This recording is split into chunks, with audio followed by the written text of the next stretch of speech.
1 Timothée,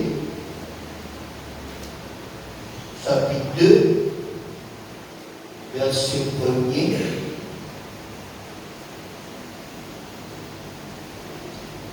J'exhorte donc avant toute chose à faire des prières, des supplications, des requêtes, des actions de grâce pour tous les hommes, pour le roi et pour tous ceux qui sont élevés en dignité, afin que nous menions une vie paisible et tranquille, en toute piété et honnêteté.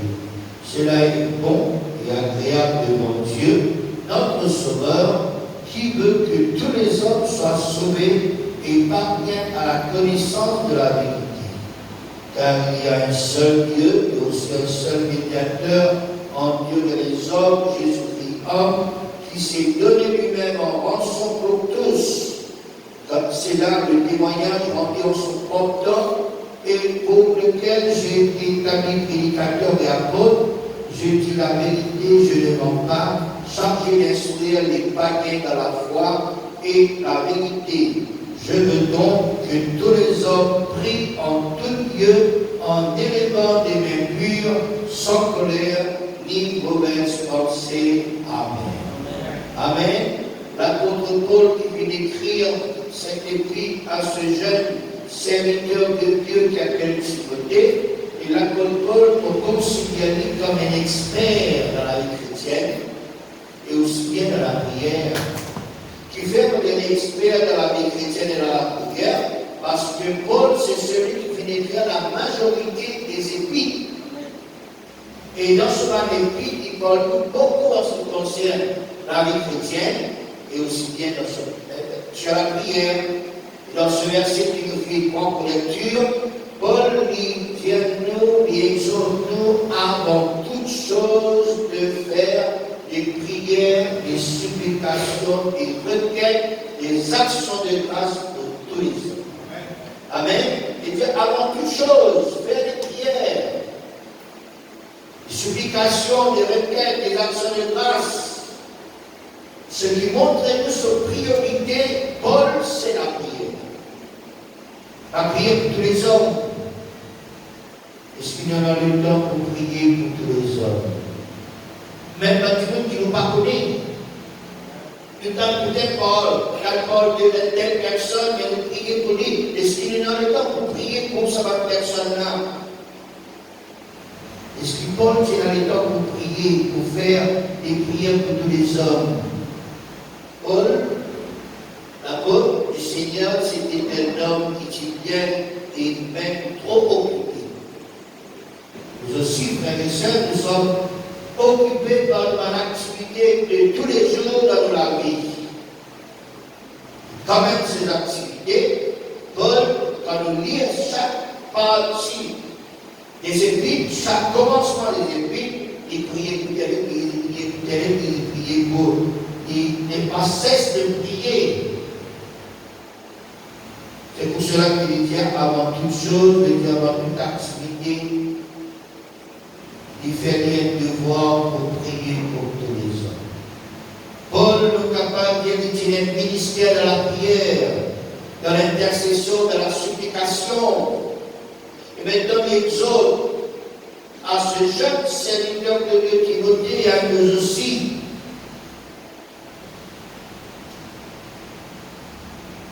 Priez pour tous les hommes avant toute chose. Est-ce qu'ils ont intéressé frères et sœurs dans cette œuvre, dans cette tâche, dans ce travail, dans ce ministère? Priez pour tous les hommes. Maintenant, de quel genre d'homme peut-être vous dire de vous prier? Parce que le mot, il va, frères et sœurs, prier pour tous les hommes. Il va en une minute, on va prier pour tous les hommes.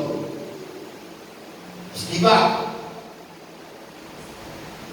Bon, nous prier pour tous les hommes en général, et puis, frères et sœurs, nous rentrons un petit peu à profond en ce qui concerne la catégorie des hommes. Ici, il dit dans le verset 2, quand il dit prier pour tous les hommes, il dit prier pour le roi, prier pour ceux qui viennent élever en dignité, c'est-à-dire les hommes que Dieu vient établir dans le pays, par exemple, le roi, la reine, le président, les ministres, le gouvernement, les autorités supérieures, afin qu'ils nous amènent un vie paisible, bien paix et tranquille, en toute piété et en honnêteté. Et puis il y a cela qui est bon, cela est agréable devant Dieu, notre Sauveur, qui voulait que tous les hommes soient sauvés et parviennent à la connaissance de la vie. Alors ça, c'est la première catégorie de personnes, prier pour tous les hommes en général, et puis prier pour ceux qui mettent des en dignité, ainsi de suite. Prier pour ces biens. Et puis nous besoin de prier, frères et sœurs, pour nous faire ma soeur qui est malade. Hein? Jacques 5, 14, 16, il y a quelqu'un parmi vous qui est malade, qu'il appelle les anciens et que les anciens prient pour lui en donnant l'huile au nom de Jésus. Alors, quand il s'agit d'une personne qui est malade, qui a besoin de la prière, il a besoin de prier pour eux. Et puis, il y a une petite chose que la parole de Dieu dit dans 1 Jean chapitre 5, verset 16, si quelqu'un voit son frère commettre un péché qui ne mène pas à la mort, qu'il prie, et Dieu donnera la vie à son frère, il la donnera aux ceux qui commettent un péché qui ne mène pas à la mort. Il y a un péché qui mène à la mort, il y a un péché qui ne mène à la mort. Alors nous devons prier pour tous nos frères, ma soeur qui nous connaissent. Peut-être sans qu'ils ont volontairement ou involontairement de commettre des péchés qui ne mènent pas à la mort, et la Bible nous prier pour ça.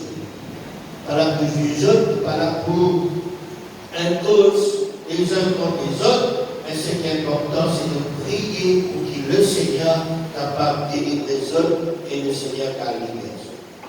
Amen. Et puis dans Éphésiens chapitre 6, verset 19, l'apôtre Paul, il dit priez pour moi, afin qu'il me soit donné, quand j'ouvre la bouche, de faire connaître hardiment et librement les mystères de l'Évangile, par lequel je suis ambassadeur dans les chaînes, et que j'envoie avec assurance comme je dois en parler. Il est important que nous prions pour tous les ministres de Dieu, les ministres de la parole, c'est-à-dire les serviteurs de Dieu. Les serviteurs de Dieu ont besoin, frères et sœurs, la prière des uns des autres, des grands apôtres comme l'apôtre Paul, l'écriture à l'église d'Éphèse, priez pour moi. Priez pour lui avec qui, quand il ouvert sur la bouche, voilà qu'il y a une petite chose, un mystère révélé, bon Dieu révèle une chose et il donne à son peuple. Alors nous devons prier toujours pour les serviteurs. Et puis la parole de Dieu dit comme ça, dans Jérémie chapitre 29, verset 7, Jérémie 29, 7, cherchez la paix de la ville où je vais les transporter et priez l'Éternel pour elle, car dans sa paix, vous saurez la paix. L'Éternel nous a prié pour la ville, pour notre vie. En quoi pour notre vie, frères et sœurs, nous avons besoin de prier pour que la paix de Dieu règne, non pas la guerre, non pas la violence, non pas tout ça, quelque chose qui peut arriver, frères et sœurs, nous prier pour que la paix règne, pour que aussi les âmes sauvées, comment l'Éternel nous fait dire, la volonté de Dieu, c'est que tous les âmes soient sauvées et parvenir à la connaissance de la vie.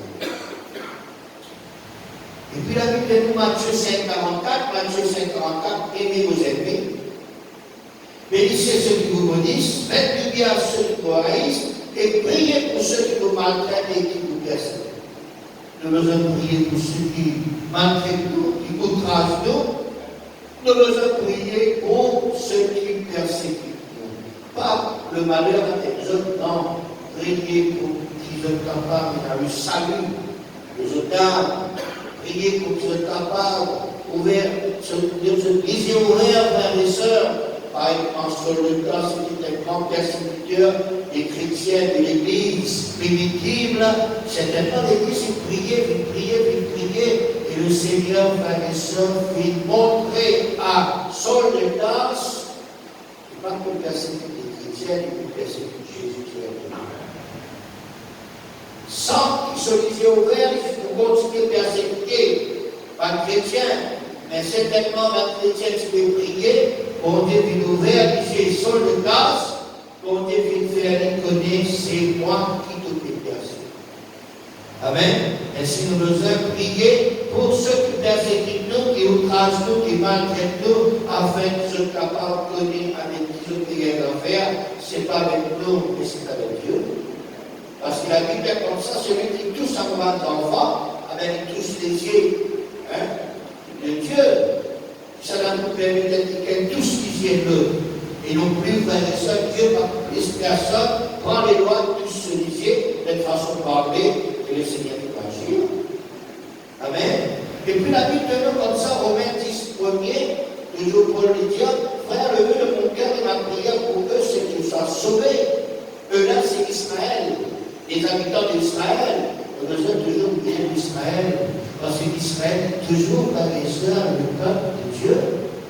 Amen. Il y a beaucoup de juifs, mais il y a beaucoup d'israélites, frères et sœurs, comme on croit que Jésus c'est le Messie. Et la petite partie de croire. Mais nous avons besoin de prier pour Israël, afin que ça va personne là, un juif qui vit donc dans la désobéissance de leur langue, de leur jugement, et qui fait le salut accessible aux païens comme à nous. Et nous maintenant nous avons prié pour eux, afin que ce cas le Messie, le Christ, le cas avec Jésus, comme notre Sauveur, comme notre Seigneur. Amen.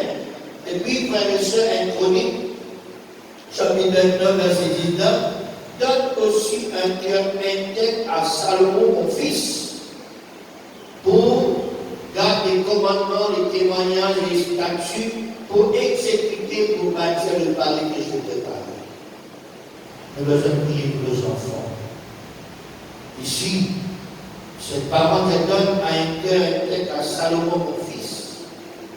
Il est important de prier pour nos enfants, frères et sœurs. Et surtout, toujours, frères et sœurs, de trop de nos enfants être seulement les chrétiens du dimanche, les chrétiens on et off. Nous devons prier pour nos enfants, pour nos adolescents, pour nos jeunes, afin que ce soit un jeune dynamique, afin que ce soit capable d'être un jeune, voilà, qui donne à Dieu total. Il est important, frères et sœurs, chaque parent, pour prier. Et puis, frères et sœurs, Éphésiens 6, 18, faites en tout temps par l'esprit toutes sortes de prières et de supplications, mais à cela, avec une entière persévérance, vous priez pour tous les saints. Les saints veut dire ceux qui sont sanctifiés par le sang de Jésus. Vous êtes les saints, je suis les saints. Nous sommes tous les saints, nous sommes sanctifiés par le sang de Jésus.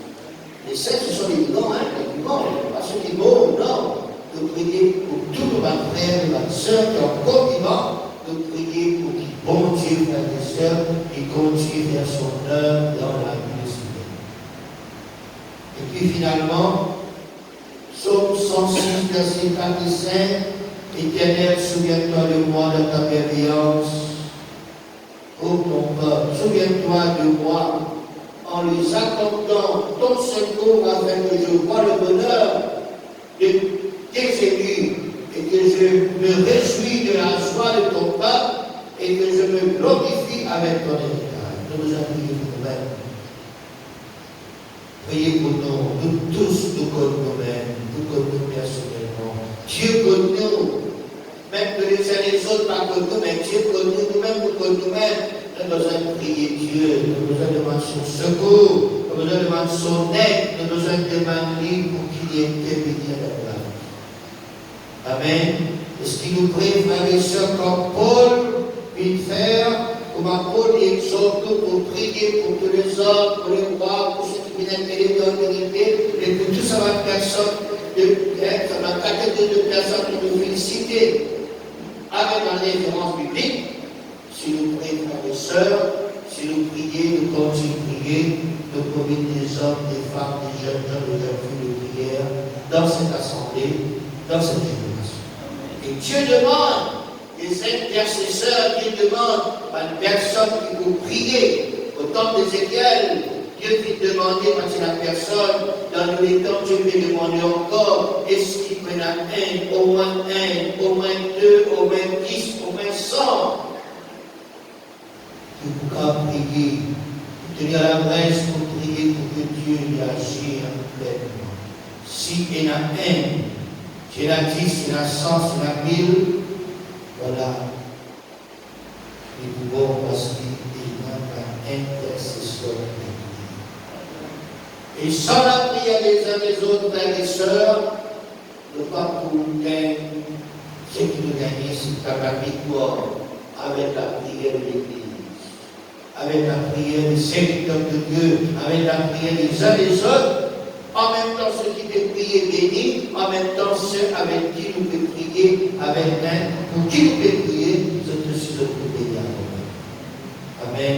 Voilà la puissance qui existe dans la prière. La prière, ce n'est pas seulement sur la conscience de prier. La prière, ce n'est pas une récitation après immédiatement tu peux prier, de faire prier, ce que de prier, non. Prier de tout le cœur, prier avec ferveur, prier. Voilà, nous connaissons qui nous peut prier, et après un mois, même nous gardiens nous fait prier pour telle et pour telle chose. Amen. C'est pour cette raison, Dieu demande nous pour prier pour les uns. Amen. À nous chanter une chant, frères et sœurs, de quoi? Nous passons quelques requêtes de prière,